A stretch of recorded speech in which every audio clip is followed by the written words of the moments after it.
हिंदू धर्म के अनुसार साल में 4 नवरात्रि होती है। साल के पहले महीने चैत्र में पहली नवरात्रि आती है।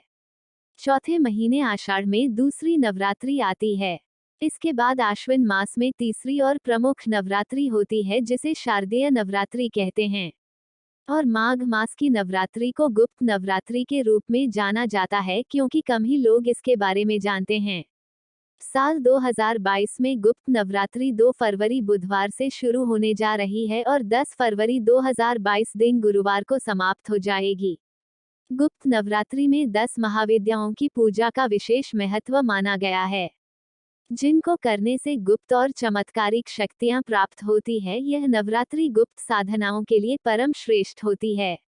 गुप्त नवरात्रि में शक्ति की पूजा गुप्त रूप से की जाती है। यह सामान्य पूजा से इस मायने में भिन्न है कि उनके नियम बेहद कड़े होते हैं, अतः साधना किसी योग्य व अनुभवी गुरु की सहायता से ही करनी चाहिए। गुप्त नवरात्रि में तांत्रिक महाविद्याओं को सिद्ध करने के लिए देवी की पूजा की जाती है। गुप्त नवरात्रि में साधक तांत्रिक और अघोरी मां दुर्गा की आधी रात में पूजा करते हैं। तंत्र मंत्र और सिद्धि प्राप्त करने के लिए कड़ी मेहनत और संयम से माता की पूजा में खुद को समर्पित करते हैं। इससे मां दुर्गा अपने सभी उपासकों पर प्रसन्न होती हैं और साधक की सभी मनोकामनाएं पूरी होती है और कष्ट भी दूर करती है। इस वर्ष गुप्त नवरात्रि पर रवि योग और सर्वार्थ सिद्धि योग बन रहे हैं, जिससे देवी दुर्गा की आराधना का फल 10 गुना बढ़ जाता है। माघ मास की गुप्त नवरात्रि की साधना के लिए घट स्थापना 2 फरवरी 2022 को प्रातः काल 7:09 से 8:31 में करना अत्यंत शुभ रहेगा, जिसमें घट स्थापना, अखंड ज्योति प्रज्वलित करना व जवारे स्थापित किया जाता है। जैसा कि आपको बताया कि गुप्त नवरात्रि की पूजा मध्य रात्रि में की जाती है, जो रात्रि 12 बजे से लेकर सूर्य उदय तक की जाती है। 10 महाविद्या में दुर्गा माता के 10 रूप की पूजा की जाती है, जिनके नाम और मंत्र बताए जा रहे हैं। मां काली, जिनकी पूजा करने से बुरी आत्मा, जादू टोना, भय, दुष्ट आत्मा और ग्रहों से मुक्ति मिलती है। इनकी पूजा के लिए मध्यरात्रि में उत्तर दिशा की तरफ मुंह करें। रुद्राक्ष माला से 9, 11 या 21 इस मंत्र का जाप करें। ओम क्री कालिकायाय नमः। इसके अलावा अकाल मृत्यु से बचाव और वाक सिद्धि प्राप्त करने के लिए काली की आराधना की जाती है। मां तारा देवी, जो भक्त आर्थिक उन्नति, तीव्र बुद्धि, उच्च शिक्षा प्राप्त करना चाहते हैं, वो साधक लाल मूंगा या स्फटिक की माला से उत्तर दिशा की तरफ मुंह करें और इस मंत्र का जाप करें। ओम ह्रीं स्त्री हूं फट। श्री विद्या षोडशी त्रिपुर सुंदरी मां स्वास्थ्य, सौंदर्य और ऐश्वर्य की मनोकामना रखने वाले साधक या साधिका ईशान दिशा की तरफ मुंह करें और रुद्राक्ष माला से इस मंत्र का जाप करें। ओम ह्रीं श्रीं त्रिपुर सुंदरियाय नमः। मां भुवनेश्वरी, भूमि, भवन और वाहन, सुख और शांति का वरदान प्राप्त करने के लिए साधक पश्चिम दिशा की तरफ मुंह करें और रुद्राक्ष माला से 11 या 21 बार इस मंत्र का जाप करें। ओम ह्रीं भुवनेश्वरी नमः। मां छिन्नमस्ता, रोजगार में सफलता, नौकरी पदोन्नति, कोर्ट केस में विजय के लिए, कुंडली जागरण और सम्मोहन के लिए मां छिन्नमस्ता की साधना की जाती है। 10 महाविद्याओं में सर्वाधिक उग्र साधना छिन्नमस्ता की मानी गई है, इसलिए जाप के नियम किसी जानकार से पूछकर ही करें, अन्यथा अनर्थ हो सकता है। छिन्नमस्ता मां की साधना के लिए दक्षिण दिशा की तरफ मुंह करें और इस मंत्र का जाप करें। श्रीं ह्रीं क्लीं वज्रवैरोचनीय हूं फट स्वाहा। मां त्रिपुर भैरवी, किसी भी बुरे तांत्रिक प्रभाव से मुक्ति और आकर्षक जीवन साथी से विवाह के इच्छुक साधक इस सिद्धि को प्राप्त कर सकते हैं। मूंगे की माला से त्रिपुर भैरवी की आराधना की जानी चाहिए। इस सिद्धि को प्राप्त करने के लिए पूर्व दिशा की तरफ मुंह करके करें और मूंगे की माला से इस मंत्र का जाप करें। ओम ह्रीं भैरवी कलौन ह्रीं स्वाहा। मां धूमावती, तंत्र मंत्र, जादू टोना, बुरी नजर, भूत प्रेत और दरिद्रता से मुक्ति के लिए धूमावती मां की सिद्धि प्राप्त की जाती है। धूमावती मां की आराधना करने के लिए पूर्व दिशा की तरफ मुंह करके करें और मोती की माला या काले हकीक की माला से इस मंत्र का 9 बार जाप करें। ओम धू धू धूमावती देव्याय स्वाहा। मां बगलामुखी, शत्रुनाश, कोर्ट कचहरी, प्रतियोगिता परीक्षा, वाद विवाद और शत्रु पर विजय की समस्या का समाधान के लिए बगलामुखी साधना की जाती है।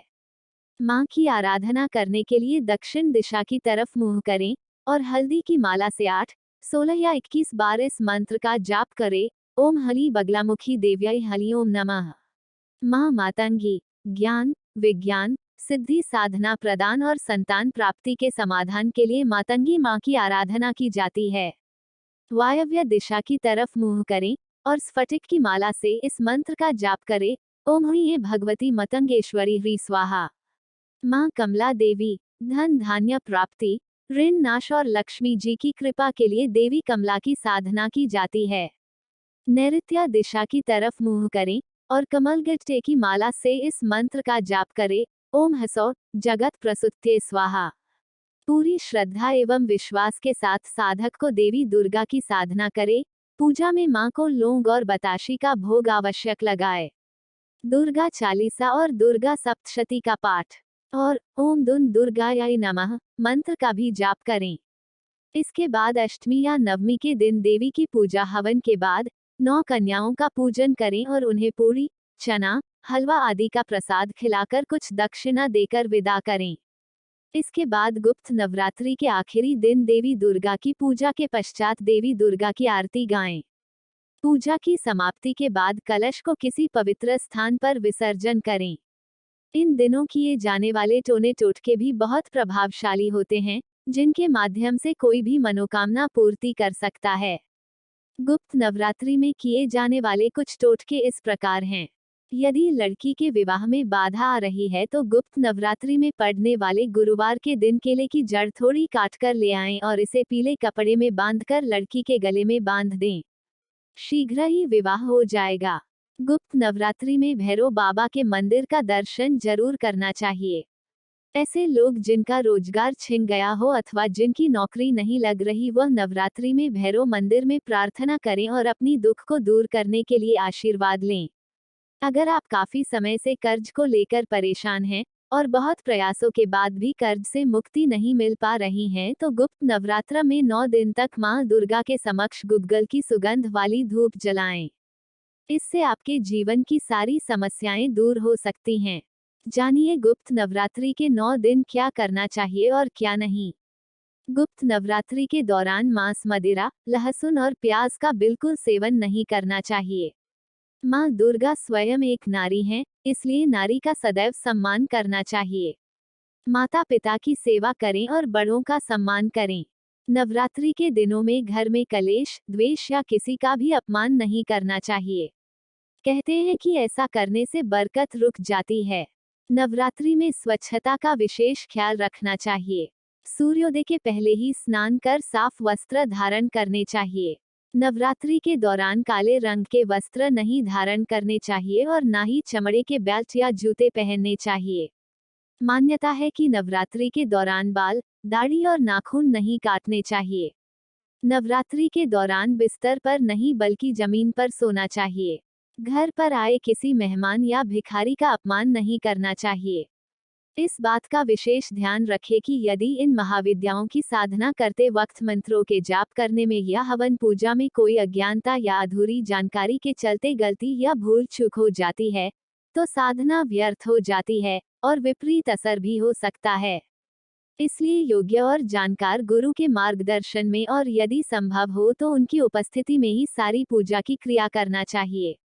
चैनल को सब्सक्राइब जरूर करिए, मां की कृपा बनी रहेगी। धन्यवाद।